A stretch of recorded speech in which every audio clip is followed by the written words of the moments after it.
संपन्न होतो आहे।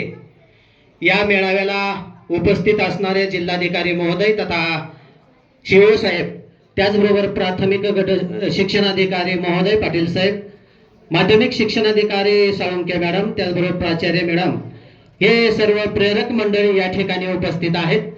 या मंडळीकडून आपल्याला खूप प्रेरणा मिळत आहे। या प्रसंगी त्यांच्यासाठी मला एवढं म्हणावंसं वाटतं, आप जैसे प्रेरक वो लोग इस दुनिया में है कम, आप जैसे प्रेरक लोग इस दुनिया में है कम, आप आए इस प्रोग्राम में, आपका तहे दिल से वेलकम, तहे दिल से वेलकम। यांच्यासाठी सर्वांच्या एकदा जोरदार टाळ्या झाल्या पाहिजेत। गट शिक्षण कार्यालय भूम यांच्या वतीनं उल्हास नवभारत साक्षरता कार्यक्रम शिक्षणाचा प्रचार आणि प्रसार करण्यासाठी एक छोटीशी नाटिका आम्ही या ठिकाणी सादर करत आहोत। नव्या युगाची नवी साक्षरता।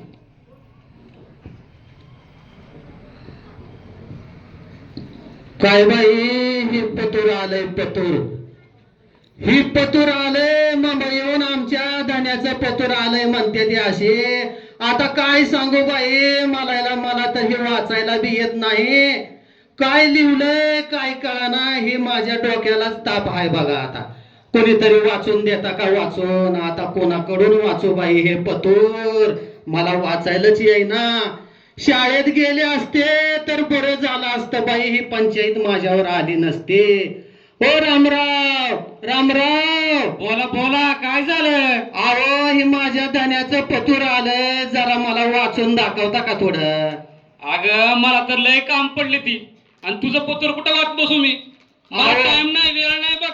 अहो रामराव, तुम्हाला काम भरपूर आहेत, पण माझ्या धान्यानं सुद्धा मला महत्वाचा संदेश पाठवला। नाही नाही, तुला त्यावेळेस चल म्हणतो शाळेत, तू आली नाही माझ्या बरोबर। आता मला काय सांगू नको, मला लय काम आहेत बघ। तू अहो. काय कर, कुणा तरी सापडे बाबा, मला लय काम आहेत। अहो रामराव, वाचा ना थोडं। नाही नाही नाही नाही नाही, तुमच्या तू तुझं हातात बघ पडते। बाबा, मला नको सांगू, तू तुझं बघ। आता काय करू, मी शिकले असते तर बरं झालं असतं। मंडळी, मी लहान होते तेव्हाच माझ्या आई वडिलांनी माझं लग्न केलं हो। मला शिक्षणाची संधीच मिळाली नाही, म्हणून ही माझ्यावरती वेळ आली बघा। आता काय करू, कोणाकडून वाचू मी? आता बघते कोण भेटतंय का काय। श्यामराव, ओ श्यामराव, का ग सर्व अशी उन्हातानाचं का लागलीस फिरू? आव काय सांग तुम्हाला, माझा धान्याचं पत्र आलंय हो मुंबईहून। मग वाच की, कळत नाही का तुला काय? अहो मला वाचायलाच येत नाही, म्हणून मी आख्या गावभर हिंडून हिंडून तुमच्याकडे आले बघा। मग हिंडत हिंडत आमची लोक सगळी आली होती सांगायला, नव भारत साक्षरता कार्यक्रम झालाय सुरू, तिथं गेली असतीस तर आलं असतं की तुला। अहो पण माझं तेव्हा डोसकं एवढं चाललंच नाही बघा। तेव्हा माझं जर एवढं डोसकं चाललं असतं तर कशाला माझ्यावर ही वेळ आली असती सांगा बरं? म्हणून म्हणतो ग सरू, तू म्हणलीस मला हे काम आहे ते काम आहे, कोण दिसतंय का तुला इथं बिनकामाचं? साहेब किती थकून थकून आलं, सगळ्याला काम आहेत, पण स्वतःचा स्वार्थ कळायला पाहिजे की, शिकलं पाहिजे। आपल्या दारात आली गंगा, केंद्रानं धाडली, राज्यानं उचलली, नव भारत साक्षरता कार्यक्रम म्हणतोय त्याला।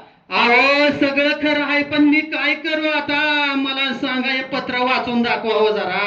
हे बघ, मी दाखवीन वाचून, एकदा वाचून दाखवल्यानं तुझे प्रश्न मिटणार आहेत का? नाही। मग लक्षात ठेव, आता तुला जायचं नव भारत साक्षरता कर, नव्या युगाची नवी साक्षरता।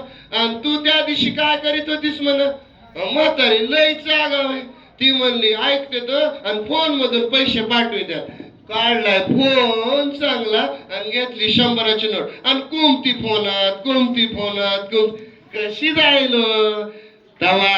आता नव्या युगाची नवी साक्षरता आहे, तुला माहिती आहे की नुसत्या फोन मध्ये पैसे असे नाहीत जात, ते कसे वापरायचे याच्यासाठीच आहे डिजिटल साक्षरता। आणि म्हणून ते सगळं शिकण्यासाठी तुम्हा सगळ्यांना आधुनिक युगासोबत पुढे नेण्यासाठी आमच्या 15 वर्षाच्या वयोगटाच्या वडल्या सगळ्यांसाठी, ऑल इन सोसायटी, सगळ्या समाजातल्या घटकासाठी आमचा हाय कार्यक्रम नव भारत साक्षरता कार्यक्रम। मग येशील का तू?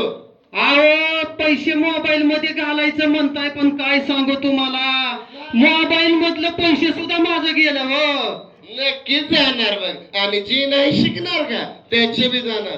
शिकल्याचे जातात. मग इथं आहे डिजिटल साक्षरता. साक्षरतेची व्याख्या लागली आहे बदलू, आणि म्हणून आमचा नवभारत साक्षरता कार्यक्रम झालाय सुरू. म्हणून हेच शिकण्यासाठी सगळ्यांना आवश्यक आहे ते आता आधुनिक तंत्रज्ञानाची माहिती, आणि ती निश्चितच तुला याच्यात मिळणार आहे. साहेब, अहो काय बी करा हो.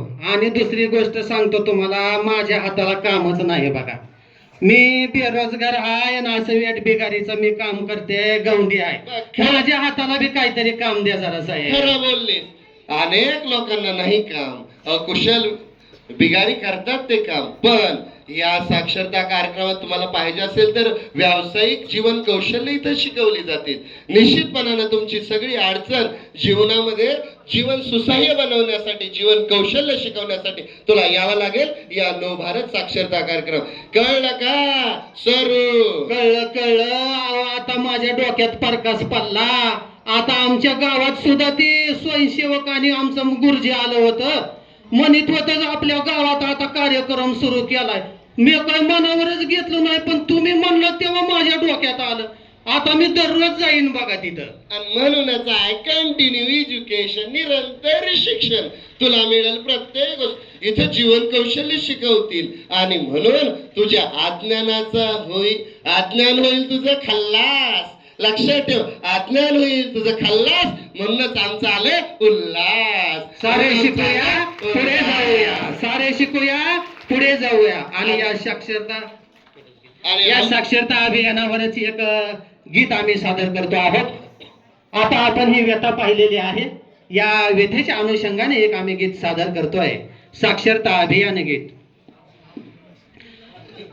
पतूर आलंय पतिरायाच मला ग, वाचाय ना काय बाई सांगू तुला ग. पतूर आलंय सांगू तुला ग, वाचाय ना काय सांगू तुला ग. पतूर आलंय पतिरायाच मला ग, वाचाय ना काय बाई सांगू तुला ग.